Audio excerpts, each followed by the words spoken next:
वैश्विक लोकतंत्र का भी बहुत बड़ा आधार है। लोकतंत्र हमारे लिए सिर्फ एक व्यवस्था नहीं, एक संस्कार है, एक विचार है, एक परंपरा है। 15 अगस्त 16 अगस्त 1947 को जब पूरे देश के लोग अलग अलग प्रांतों से, अलग अलग धर्मों से, अलग अलग समुदायों से लोग संसद को देखने के लिए, प्रधानमंत्री को सुनने के लिए आए थे, उस वक्त किसी भी रास्ते को रोका नहीं गया था। जो संसद की ओर सड़कें जा रही थी सबके लिए खुली हुई थी। लाठियां भांजने का काम नहीं किया गया था, लोगों को पीटने का, महिलाओं को बेइज्जत करने का काम नहीं किया गया था। उस वक्त के प्रधानमंत्री नेहरू ने भाषण देते हुए कहा था, हमने नीति को मिलने का एक वचन दिया था और अब समय आ गया है कि हम अपने वचन को निभाएं, पूरी तरह ना सही लेकिन काफ़ी हद तक। आज रात जब सारी दुनिया सो रही होगी, भारत जीवन और स्वतंत्रता की नई सुबह के साथ उठेगा। एक ऐसा क्षण जो इतिहास में बहुत कम आता है, जब हम पुराने को छोड़ नए की तरफ जाते हैं, जब वर्षों से शोषित एक देश की आत्मा अपनी बात कह सकती है। इस पवित्र मौके पर हम समर्पण के साथ खुद को भारत और उसकी जनता की सेवा और उससे भी बढ़कर सारी मानवता की सेवा करने के लिए प्रतिज्ञा ले रहे हैं। ये 1947 में जो प्रधानमंत्री ने शब्द कहे थे उसे बिल्कुल भी मत मानिए, इस सच्चाई को मानिए।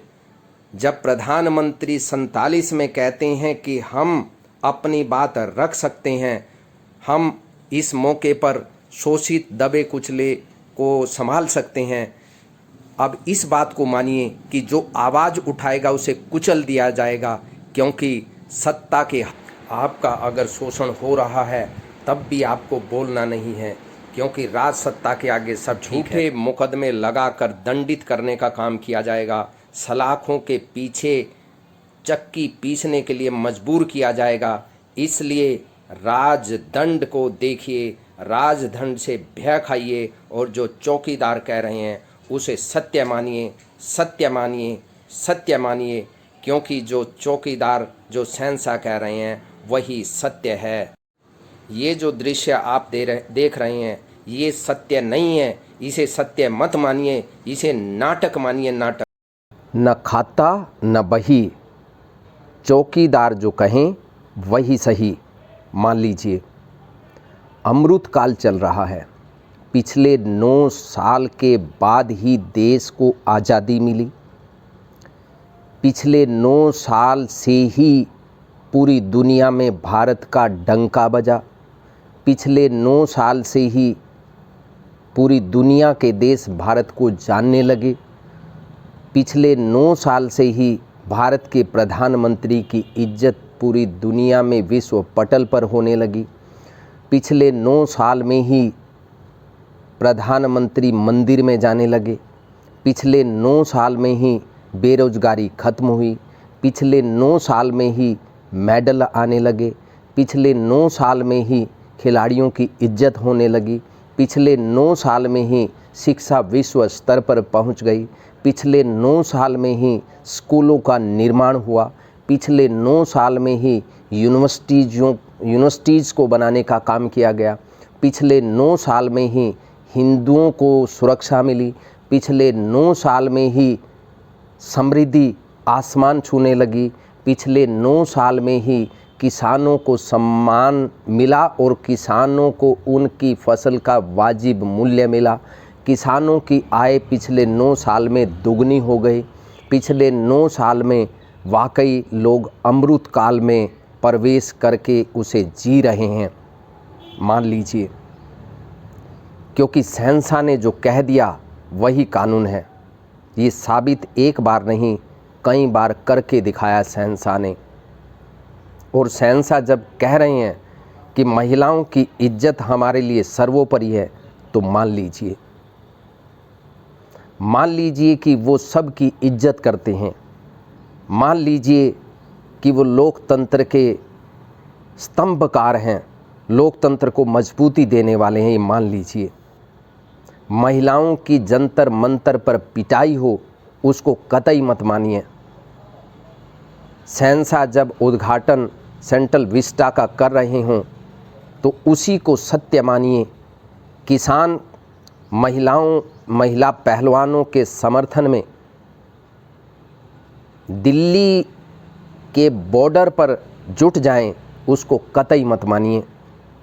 आप ये मानिए कि अमृत काल में सेंट्रल विस्टा के अंदर उद्घाटन भाषण के दौरान जितने भी सांसद वहाँ पर मौजूद थे वो सभी पाक साफ थे, चरित्रवान थे, इस देश को आगे बढ़ाने वाले थे, भाईचारे को मजबूती प्रदान करने वाले थे। मान लीजिए, ये आप कतई मत मानिए कि जंतर मंतर पर उन खिलाड़ियों के साथ बर्बरता करने का काम किया गया। ये कतई मत मानिए कि उस अमृत काल में खिलाड़ियों को घसीटने का काम किया गया, उनकी बेइज्जती करने का काम किया गया, उनके समर्थन में बोलने वालों के ऊपर अत्याचार करने का काम किया गया। ये कतई मत मानिए। अमृत काल चल रहा है। अमृत काल 20,000 करोड़ से भी ज़्यादा का सेंट्रल विस्टा उस टाइम में बनाया जब देश त्राहिमाम था। लोग ऑक्सीजन के लिए दर दर की ठोकरें खा रहे थे। रेमडेसिविर से लेकर छोटी छोटी गोलियों के लिए तरस रहे थे। ये कतई मत मानिए।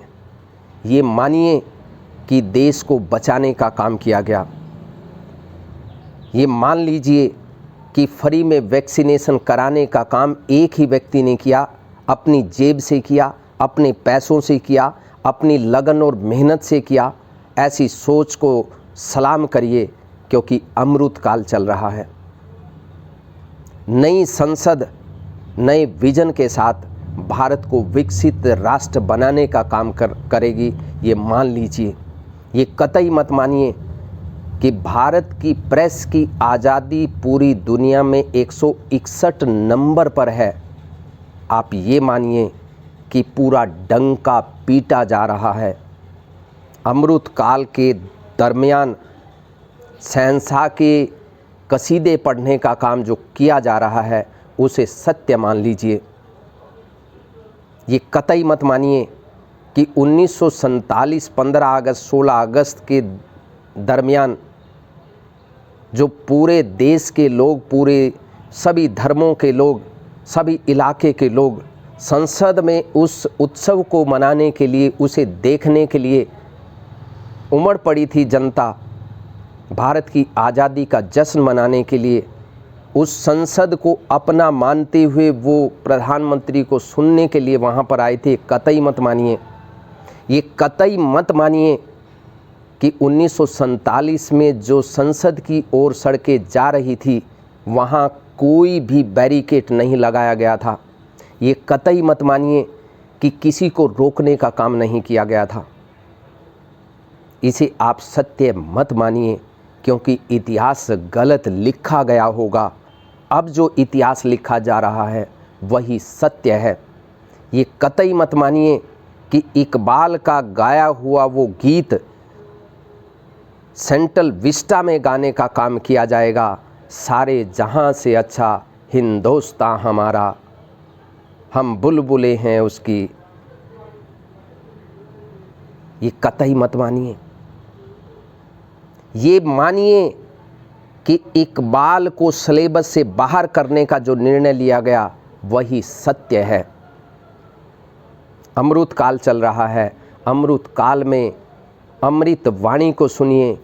मैं देश नहीं बिकने दूंगा, यही मानिए।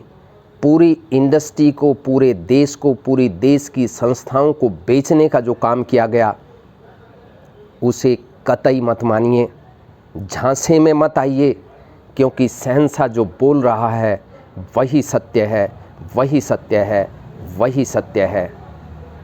नवनिर्माण पार्टी इस सत्य को असत्य साबित करने की कोशिश नहीं कर रही है। नवनिर्माण पार्टी नवनिर्माण के पक्ष में है। नवनिर्माण पार्टी जीवन के नवनिर्माण के पक्ष में है। नवनिर्माण पार्टी युवाओं को रोजगार देने के पक्ष में है। नवनिर्माण पार्टी प्रदेश और देश की प्रेस की आज़ादी के पक्ष में हैं। नवनिर्माण पार्टी आईपीसी, सीआरपीसी और पुलिस एक्ट में बदलाव लाने की पक्षधर है और निश्चित तौर पर हम इस बदलाव को करेंगे। जैसे ही हमें मौका मिला इसकी शुरुआत की जाएगी। आम आदमी के जीवन को आसान बनाने का काम नवनिर्माण पार्टी करेगी। इस प्रकार के ढोंग, इस प्रकार के ड्रामे, इस प्रकार की नौटंकी के हम खिलाफ हैं। बाकी आप अमृत काल में जी रहे हैं। बहुत बहुत नमस्कार। जय हिंद, जय राम जी की।